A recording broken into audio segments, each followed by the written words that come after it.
नमस्कार, आप देख रहे हैं नेक्स्ट नाइन न्यूज। मैं हूं कपिल आपके साथ। फिलहाल हम लोग बात कर रहे हैं नगर निकाय चुनाव की, जिसका पूरा का पूरा मामला जो है वो सुप्रीम कोर्ट में लंबित है। इससे पहले कहीं ना कहीं यूपी नगर निकाय चुनाव का जो मामला था वो इलाहाबाद हाई कोर्ट की लखनऊ बेंच उसकी सुनवाई कर रहा था। अब आपको शुरुआत से बताते हैं सिलसिलेवार तरीके से कि कैसे इस चुनाव को कराया जाना था। सबसे पहले नवंबर में इस चुनाव की यानी कि नगर निकाय चुनाव को लेकर तैयारियां होने लगी और कहा जाने लगा कि दिसंबर के अंत तक इस पर चुनाव को लेकर कोई फैसला किया जा सकता है। दिसंबर की शुरुआत में फैसला आता है और कहा जाता है कि ओबीसी आरक्षण के साथ ये चुनाव जो है वो कराया जाएगा। लेकिन उसके बाद ही तुरंत बाद इलाहाबाद हाईकोर्ट की लखनऊ बेंच में एक याचिका दायर की जाती है और ये कई तरह की याचिकाएं थी और इन याचिकाओं में कहा गया था कि ओबीसी आरक्षण को लेकर जिस तरह का जो मानक तय किया गया है यानी कि सुप्रीम कोर्ट का ट्रिपल टेस्ट फॉर्मूला जो है उसको लेकर गाइडलाइंस पूरी फॉलो नहीं की गई हैं और ये जो है इस तरह से ओबीसी आरक्षण को दिया जाना बिल्कुल गलत रहेगा। यानी कि सरकार ने 2017 में जो रैपिड टेस्ट कराया था उसके आधार पर जो आरक्षण दिया गया है वो गलत है। तो कहीं ना कहीं सुप्रीम कोर्ट में फिर ये मामला पहुंचा और हाई कोर्ट की अगर बात करी जाए तो उसने बिना आरक्षण ही चुनाव करने का फैसला दिया था।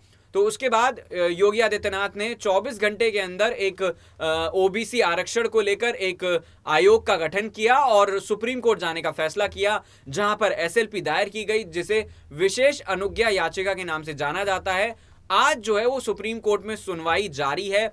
इसको लेकर क्या फैसला आएगा ये जरूर हम आप तक पूरी की पूरी जो बात है वो पहुंचाने की कोशिश करेंगे। लेकिन फिलहाल आपको बता दें कि नगर निकाय चुनाव को लेकर तमाम तरह के कयास लगाए जा रहे हैं। कई रिपोर्ट्स में ये भी सुनने को मिल रहा है और कई सूत्रों के हवाले से ये भी खबर आ रही है कि ये जो चुनाव है अब बोर्ड परीक्षाओं के बाद यानी कि अप्रैल मई में हो सकते हैं। और वहीं अगर सुप्रीम कोर्ट जो है वो कोई फैसला सुनाता है तो उससे पहले चुनाव होने की संभावनाएं भी हैं, लेकिन वो काफी कम है क्योंकि जहां तक बात है फरवरी और मार्च ये दोनों ही महीने बोर्ड परीक्षाओं के लिए अगर नजरिए से देखा जाए तो काफी महत्वपूर्ण रहते हैं। तो अभी अगर यूपी के नगर निकाय चुनाव की बात करी जाए तो सुप्रीम कोर्ट में ये पूरा मामला लंबित है और ये देखने वाली बात होगी कि तारीखों का ऐलान कब तक हो पाएगा। क्या बिना ओबीसी आरक्षण ही ये चुनाव होगा? क्योंकि इससे पहले भी हम देख चुके हैं कि 2000, 2006, 2012 इस तरह के तमाम जो चुनाव हैं, चाहे वो पंचायती चुनाव हो और चाहे वो नगर निकाय के चुनाव हो, वो भी